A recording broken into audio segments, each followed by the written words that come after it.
गया के विभिन्न प्रखंडों में रहने वाले लोगों और मुंडा एवं अन्य परंपरागत वनवासियों के जमीन पर अपने हक की मांग और सूखा प्रभावित इलाकों में रोजगार के कार्यक्रम चलाए जाने की मांग के साथ रोषपूर्ण प्रदर्शन किया और मोहनपुर प्रखंड अंचल कार्यालय के बाहर धरना दिया।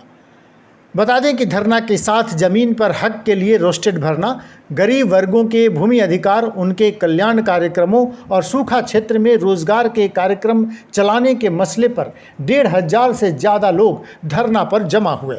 इसमें मोहनपुर प्रखंड के तो लोग हैं ही, इसके अलावा प्रतीकात्मक तौर पर फतेहपुर और बाराचट्टी प्रखंड के भी लोग शामिल हुए। गौरतलब है कि यह प्रदर्शन मुख्य रूप से मोहनपुर इलाके के 60 से ज़्यादा गांव के लोगों का था, लेकिन धरना के समर्थन में फतेहपुर के खासकर गुरपा क्षेत्र के मुंडा जाति के आदिवासी भी बड़ी संख्या में शामिल हो गए। जानते चलें कि मोहनपुर और बाराचट्टी के साथ साथ फतेहपुर के 50 गांवों के लोग वनाधिकार कानून के तहत परंपरागत रूप से जोत आबाद किए हुए जमीन पर अपने हक के लिए लड़ रहे हैं।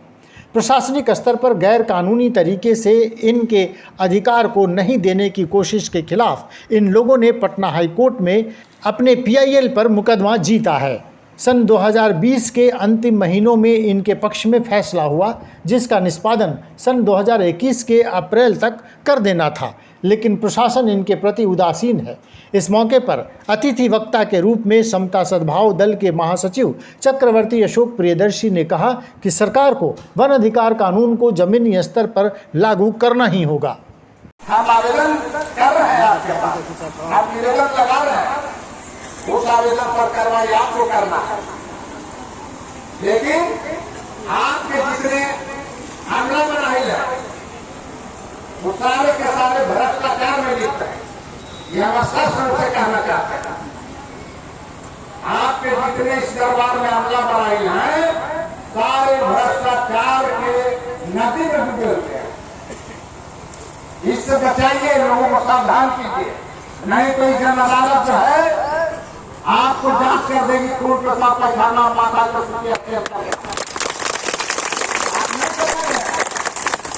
आपको खून पेशाब पैखाना के जांच हो जाएगा। ये मोहनपुर क्षेत्र की समस्या है, ये हम लोग ठेकेदारी नहीं करने आए हैं। हम काम में अधूरा है, काम हमारा इस क्षेत्र में अधूरा पड़ा हुआ है, आवागमन के साधन नहीं है।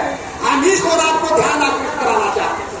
हमको रंगबाजी नहीं करने आए, लेकिन हाँ हम हक अधिकार मांगने आए नहीं दीजिएगा तो लड़के भी लेना जानते हैं, लेकिन पहला कदम है हमारा मांगना। ये संगठन का नीति है, सिद्धांत है। हम सिद्धांत के हक से काम नहीं करेंगे, हम लोग व्यवहारिक और सैद्धांतिक बात कर रहे हैं।